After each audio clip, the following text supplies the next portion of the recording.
Sir अभी कैसा चल रहा है सब कुछ? सब बहुत अच्छा है। अभी आप आ गए हैं तो और अच्छा है। हम्म। पूरे दिन कैसा बीतता है, कैसे लाइफ स्टाइल है? सुबह उठते हैं, फिर नित्य कर्म जो हमारा है उसको करते हैं। फिर उसके बाद अपना यज्ञ आदि का जो कार्यक्रम है वो करते हैं। फिर अधिकतर तो प्रवास हमारा रहता है। हम्म। विभिन्न स्थानों पर अलग अलग क्षेत्रों में प्रवास रहता है, वो प्रवास चलता है। प्रवास नहीं है तो फिर अपना दिनचर्या अलग हम्म। तरीके से चलती है, लोगों से जनसंपर्क आदि, और इस तरह के कार्यक्रम चलते हैं।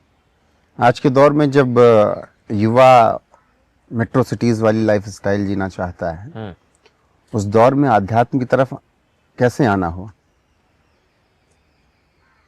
अब इसमें सबसे पहले तो ये समझना होगा कि अध्यात्म क्या है, क्योंकि लोगों के दृष्टिकोण में अध्यात्म एक बहुत ही ज़्यादा कोई ऐसा शब्द है, बहुत जो अपने आप में एक बड़ा रहस्यात्मक सा है कि अध्यात्म का मतलब क्या होता होगा।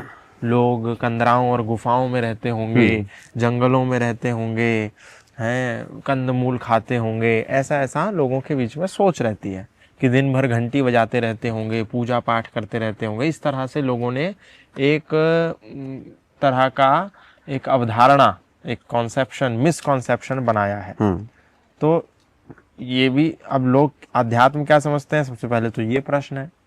मैं तो समझता हूँ कि अध्यात्म तो हर व्यक्ति के जीवन में होना चाहिए, चाहे वो मेट्रोपॉलिटन सिटी में रहता हो, चाहे ना रहता हो, चाहे इधर रहता हो, चाहे उधर रहता हो, चाहे कहीं भी रहता हो, चाहे फ्लैट में रहता हो, चाहे घर में रहता हो, चाहे बंगले में रहता हो, कहीं भी रहता हो, उसके जीवन में अध्यात्म तो सहजता से होता ही है। कि वो अपने माता पिता का आदर करता हो, बड़ों का सत्कार करता हो, मांस आदि का सेवन ना करता हो, अनावश्यक ये जो द्रव्य है इन सब चीज़ों को ना ग्रहण करता हो, यही तो अध्यात्म है। समय पे उठता हो, समय पे सो जाता हो, 24 घंटे में 24 मिनट ध्यान लगा लेता हो, परमात्मा को याद कर लेता हो, इसी को अध्यात्म कहते हैं। बिल्कुल। जब मैंने आपके बारे में पढ़ा तो पता चला कि पीएचडी आपने वैदिक लिटरेचर से की है। आज के दौर में जब वेदों की बात होती है, सबसे पहले तो अपौरुष कहे जाते हैं वेद की, मतलब अपौरुषीय। हाँ, अपौरुष कहे जाते हैं। वैज्ञानिक दौर में भी क्या ये सत्य साबित होता है? हाँ बिल्कुल। कैसे, थोड़ा समझाइएगा। देखिए, कुरान उदाहरण के तौर पर हम समझते हैं। कुरान इस धरती पर आई आज से 1400 साल पहले। मोहम्मद साहब ने इस्लाम संप्रदाय की स्थापना करी।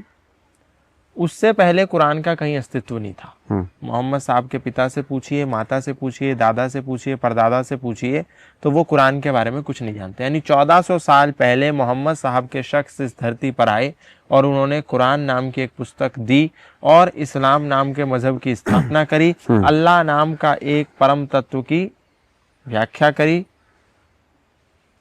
और उन्होंने बता दिया। तो हमारे पास सीधी सीधी गणना है कि 1400 साल पहले इस्लाम इस धरती पर आया।